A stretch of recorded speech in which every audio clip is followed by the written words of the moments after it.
ICU में गई जब, उसने ना ऐसे ना पेट को कोई इंजेक्शन कुछ भी नहीं लगाया, ऐसे दबा के ना प्रेशर निकालने की कोशिश कर रहा है। तो उसे दर्द हुई तो मैंने कहा डॉक्टर क्या कर रहा है, कोई टीका लगा उसे, कोई दवाई दे, फिर तू अपना ट्रीटमेंट आगे कर, तुझे पता नहीं कि दर्द हो रही है उसे। जब हमने किसी और डॉक्टर को चेक करवाया, उस डॉक्टर ने कहा इसके पेट के अंदर पट्टी है। वो अंदर गई, उसने ना पिक्चर ली है और इतनी सी चीज़ थी कोई 4 या 5 कैंची से पकड़ी हुई चीज़ थी। कपड़ा ही था वो? कपड़ा नहीं था, उसकी जैसे आंतड़ियाँ नहीं होती हैं, आंतड़ियाँ काट दी हुई। कहता है माजरत चाहता हूँ, वो अंदर कोई चीज़ भूल गई है, वो पट्टी भूल गई है, माजरत चाहता हूँ उसके लिए, ठीक हो जाएगी, आप टेंशन ना लें। यानी कि जैसे रिक्वेस्ट पे पड़ गया ना, मैं ऐसे, मेरी सिस्टर ने उसकी काफ़ी बेइज्जती की वहाँ पे उस टाइम। मैंने कहा वो चीज़ कहाँ है जो अंदर से पट्टी है, जो भी चीज़ निकली अंदर से वो कहाँ है? कहता है तुझे क्या ज़रूरत है उसकी, तू डॉक्टर है, तूने क्या करना उसका? मैंने कहा मुझे चाहिए, मैं जाके ज़रा टेस्ट कराऊँ या पता कराऊँ, किसी से पूछूंगा ना क्या चीज़ है या नहीं है, फिर भी पता तो चले ना वैसे कि क्या कंडीशन भी उसकी।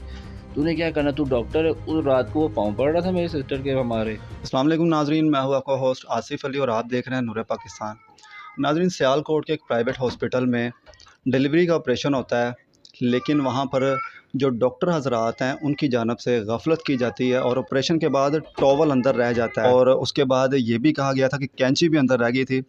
उनके शौहर मौजूद हैं, इन्हीं से जानते हैं कि हकीकत क्या है, क्या वाकई ये चीज़ें अंदर रह गई थी और डॉक्टरों की गफलत की वजह से इनकी बीवी की जान भी चली गई। मामला शुरू से बताएं कि हुआ कैसे। जी, बिल्कुल ऐसे ही था, पर कैंची का तो उसमें वो नहीं था, बिल्कुल ऐसे ही था। वो अंदर कॉटन का कोई पीस भूल गई थी। बात ये हुई थी कि डिलीवरी केस था, ये केस है सियालकोट का, ठीक है, डिलीवरी केस था। और उधर एक क्लिनिक है, निसार ऑर्थोपैथिक क्लिनिक है, डॉक्टर शाजिया रेहान कुरैशी, ठीक है, उसने ऑपरेशन किया है। पर उसके बाद ना उसके पेट में ना कुछ वो भूल गई थी, जो हमें जाके पता चला 3 से 4 महीने बाद। क्या उसके बाद हम उसे वापस उसी डॉक्टर के पास भी गए थे हम लोग। हमने जब देखा ना कि उसकी दर्द रुक नहीं रही मेडिसिन से भी किसी चीज़ से भी, तो हमने एंड में ये किया, हमने किसी और डॉक्टर को चेक करवाया। जब हमने किसी और डॉक्टर को चेक करवाया तो वो क्या हुआ, उस डॉक्टर ने कहा इसके पेट के अंदर पट्टी है। हमने सीटी स्कैन करवाया, सीटी स्कैन के अंदर रिपोर्ट में आ गया कि इसके पेट के अंदर कोई पट्टी भूल गई है, कोई चीज़ भूल गई हुई है अंदर। साइज़ मेंशन किया हुआ है मेरे पास, सारी रिपोर्ट है इनकी, साइज़ भी मेंशन किया हुआ है, हर चीज़ मेंशन की हुई है उन्होंने उसके अंदर। उसके बाद जब हम लोग वापस सिटी स्कैन की रिपोर्ट लेके इसी डॉक्टर के पास गए ना, शाजिया के पास, तो पहले तो वो डॉक्टर माने ना कि इसके अंदर कोई चीज़ रह गई है। फिर 15-20 मिनट बाद वो मान गई। उसने कहा मैं ना कुछ करती हूँ। मैंने कहा मैंने यहाँ पे ट्रीटमेंट नहीं करवाना इसका, ठीक है, बहुत हो गई है, मुझे अब पता चल रहा है कि क्या क्या हो रहा है। पर तब तक ना इसने ना कहा मुझे कि मैं ना आप लोगों को एक जगह भेजती हूँ। उसने मुझे भेज दिया अपने हस्बैंड के पास, ठीक है, ये जैसे ना हस्बैंड एंड वाइफ ना, ये दोनों, ये एक ही क्लिनिक में थे? नहीं नहीं, ये लहजा प्राइवेट में बैठी हुई थी, ठीक है ना।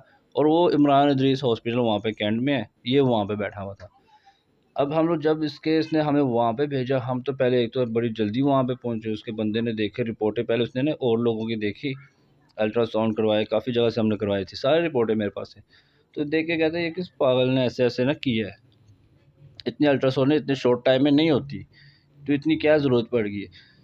मेरी सिस्टर भी थी साथ, मेरी सिस्टर कहती है कि ये आपकी वाइफ ने की है। उसने फाइल रखी, उसने साथ ही ऐसे हाथ पकड़ के कहता है माजरत चाहता हूँ, वो अंदर कोई चीज़ भूल गई है, वो पट्टी भूल गई है, माजरत चाहता हूँ उसके लिए, ठीक हो जाएगी, आप टेंशन ना लें। यानी कि जैसे रिक्वेस्ट पे पड़ गया ना, मैं ऐसे, मेरी सिस्टर ने उसकी काफ़ी बेइज्जती की वहाँ पे उस टाइम। तो वो फिर कहता है मैं तेरे अब्बू की उम्र का हूँ, मेरा लिहाज कर ले, मैं पाँव पड़ता हूँ, बस चलो माफ़ी दे दो, ठीक हो जाएगी। उसने बड़ी हमें ना गारंटी तसल्लियाँ दी। 6-7 का टाइम था, उसने कहा 8 साढ़े 8 बजे ना ऑपरेशन हो जाएगा। तब आपने इनकी कंप्लेन नहीं कहीं पर की? कंप्लेन तब हमने की थी 15 पे भी कॉल, नहीं आया कोई, 15 में भी कोई नहीं आया। मैं इसके लिए तो मीडिया पे आना चाह रहा हूँ कि इनकी जो असल चीज़ें हैं वो सामने आ जाए। 15 पे कॉल की, वो कह रहे हैं आ रहे हैं आ रहे हैं, वो भी नहीं आए, ठीक है। अब मैं घर पे आ गया तो मुझे रात को 9-10 बजे ना कॉल आती है, उसी की जो लड़की साथ नहीं भेजती, उसकी बीवी है ना, वो लड़की की मुझे कॉल आती है, सिस्टर की, नर्स की, कि आप लोग ना सुबह 9-10 बजे टाइम से पहुँच जाना, क्योंकि पहला फिर टाइम आ जाएगा, ऐसे हो जाएगा। मुझे फिर भी लगा शायद उसको फ़िक्र है किसी चीज़ की, ऐसे कि जो हमारे पास डॉक्टर्स हैं वो ऐसे के घटिया नहीं है लोग, समझे ना बात। वो लोग अच्छा, इस दौरान उसकी बीवी जो डॉक्टर की थी वो उसके साथ ही फिरती रही? नहीं, वो क्लिनिक में बैठी है। हम लोग जब सुबह वहाँ पे गए ना, मेरी वाइफ थी ना, वो चल के गई है, तो ठीक है, कंडीशन इस तरह की थी कि चल सकती थी? चल के गई है, व्हील चेयर पे नहीं थी, बातें कर रही है, कभी उधर जा रही कभी उधर जा रही है, ऐसे चल के अंदर गई है, बैठी। उन्होंने मुझे कहा आईडी कार्ड दे, मैंने आईडी कार्ड दिया, मैंने कहा डाटा एंटर करना होगा हॉस्पिटल, चलो आईडी कार्ड दिए।